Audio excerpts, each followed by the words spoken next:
নমস্কার বন্ধুরা, Trihans lifestyle and mom চ্যানেলে আপনাদের সকলকে স্বাগত জানাই। বাচ্চাদের আরও একটি নতুন মজাদার আর পুষ্টিকর রেসিপি নিয়ে আজ হাজির হয়েছি। এই খাবারটা বাচ্চাকে সকাল দুপুর রাত যে কোনো সময় কিন্তু আপনারা খাওয়াতে পারেন। আর দয়া করে কিন্তু ভিডিওটি না টেনে পুরো দেখবেন, কারণ পুরো ভিডিও জুড়ে কিন্তু ছোট ছোট অনেক টিপস শেয়ার করা থাকে আর যেগুলো কিন্তু মায়েদের অনেক কাজে আসে। চ্যানেলে কিন্তু নতুন হয়ে থাকলে অবশ্যই চ্যানেলটাকে সাবস্ক্রাইব করে বন্ধু হয়ে পাশে থাকবেন। চলে এলাম মূল আয়োজনে। গ্যাসে একটা প্যান বসিয়ে দিয়ে দিচ্ছি অল্প পরিমাণে ঘি। বাচ্চার বয়স যদি 8 মাস হয়ে থাকে, আপনারা কিন্তু 8 মাস থেকে ঘি বা বাটার ব্যবহার করতে পারেন। আর ঘি বা বাটার কিন্তু থাকে হেলদি ফ্যাট, যা কিন্তু বাচ্চাদের মস্তিষ্কের বিকাশ ও স্বাস্থ্য ভালো রাখতেও সাহায্য করে।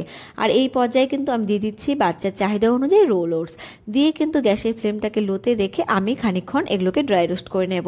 যেসব বাচ্চারা চিবিয়ে খেতে পারে না তাদের ক্ষেত্রে কিন্তু এইভাবে ড্রাই রোস্ট করে ব্লেন্ডারে ঘুরিয়ে একটা পাউডার তৈরি করে কন্টেনারে রেখে আপনারা কিন্তু কয়েকদিন খাওয়াতে পারেন। 8 মাসের আগে বাচ্চাকে খাওয়ালে এখানে কিন্তু ঘি ব্যবহার করবেন না, শুধুমাত্র ড্রাই রোস্ট করে নেবেন শুকনো খোলায়। আর এখানে কিন্তু আমার ওটসগুলো ভাজা হয়ে গেছে। এইবারে আমি দিয়ে দেবো পরিমাণ মতো জল। বাচ্চারা চিবিয়ে খেতে পারলে আপনারা কিন্তু এভাবেই রান্না করতে পারেন। আর বাচ্চার বয়স যদি 1 বছরের বেশি হয়, আপনারা সেক্ষেত্রে কিন্তু গরুর দুধও ব্যবহার করতে পারেন। এইবারে নেড়ে চেড়ে আমি কিন্তু ভালো করে রান্না করে নেব। ওটস কিন্তু গ্লুটেন মুক্ত, তাই কিন্তু 6 মাস থেকেই শিশুকে আপনারা ওটস খাওয়াতে পারেন। ওটসে রয়েছে প্রচুর পরিমাণে ক্যালোরি, যা কিন্তু বাচ্চাকে অনেকক্ষণ পর্যন্ত কিন্তু পরিপূর্ণ রাখবে।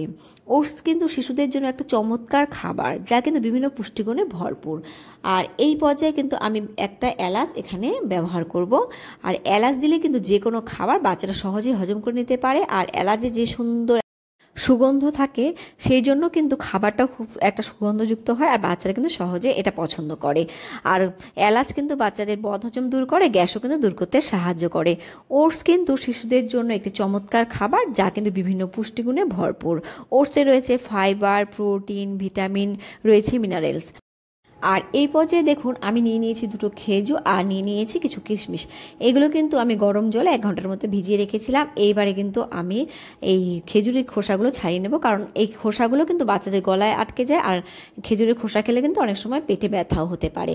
তো এখানে খোসা ছাড়ানো হয়ে গেছে। এবারে আমি একটা ব্লেন্ডার জার নিয়ে নিলাম। ব্লেন্ডার জারের ভিতরে কিন্তু আমি কিশমিশ আর খেজুরগুলোকে দিয়ে নেব আর দিয়ে দেবো অল্প পরিমাণে জল দিয়ে কিন্তু আমি ব্লেন্ডারটাকে ঘুরিয়ে একটা পিউরি তৈরি করে নেব। আপনারা কিন্তু চাইলে এখানে বাদামও ব্যবহার করতে পারেন, যে কোনো রকমের বাদাম আপনারা এখানে ব্যবহার করতে পারেন। তো এখানে কিন্তু পিউরিটা রেডি হয়ে গেছে। বাচ্চারা যদি চিবিয়ে খেতে পায়, আপনারা কিন্তু কিশমিশটাকে একটু ম্যাশ করেও নিতে পারেন হামানদিস্তার সাহায্যে। তো এইবারে চলে এলাম আমি রান্নায়। আর এখানে কিন্তু আমি এলাচটা যে ব্যবহার করেছিলাম সেই এলাচটা তুলে ফেলে দেব। তো এখানে আমি এলাচটা তুলে ফেলে দিলাম। এইবারে কিন্তু একটা ম্যাশার সাহায্যে ভালো করে ম্যাশ করে নেব। আর ম্যাশ করে নিলে কিন্তু একটা ক্রিমি ভাব চলে আসবে। আর ম্যাশ করার সময় কিন্তু এলাচটা একদমই রাখা যাবে না, তাহলে কিন্তু এলাচের ভেতর থেকে দানাগুলো বেরিয়ে আসবে আর এই দানাগুলো কিন্তু বাচ্চাদের গলায় লেগে যাবে। তো দেখুন ম্যাশ করার পর কত সুন্দর একটা ক্রিমি ভাব চলে এসছে। এইবারে কিন্তু আমি আমার তৈরি করে রাখা পিউরিটা দিয়ে দিলাম। আর কিশমিশ ও খেজুরে রয়েছে প্রচুর পুষ্টিগুণ। কিশমিশে রয়েছে প্রচুর পরিমাণে ভিটামিন, খনিজ, ফাইবার, যা কিন্তু শিশুদের শারীরিক ও মানসিক বিকাশে সাহায্য করে। কিশমিশে রয়েছে প্রচুর ক্যালোরি, যা শিশুদের সারাদিনের শক্তি সরবরাহ করে। এছাড়া কিন্তু হাড় শক্তিশালী করে, দাঁত গঠনে সাহায্য করে। কিশমিশে কিন্তু আয়রন রয়েছে, যা কিন্তু লোহিত রক্তকণিকা গঠনে সাহায্য করে, দৃষ্টিশক্তি উন্নত করে।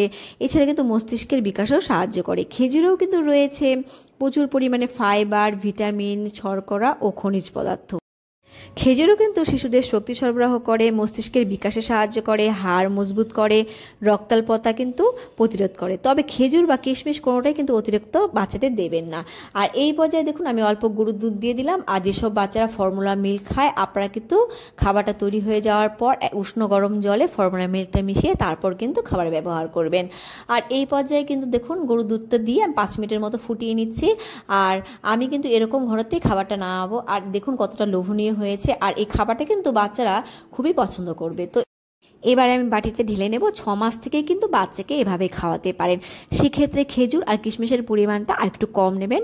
বাচ্চাকে কিন্তু আপনারা একবার এভাবে খাইয়ে দেখবেন বাচ্চারা খুবই পছন্দ করবে।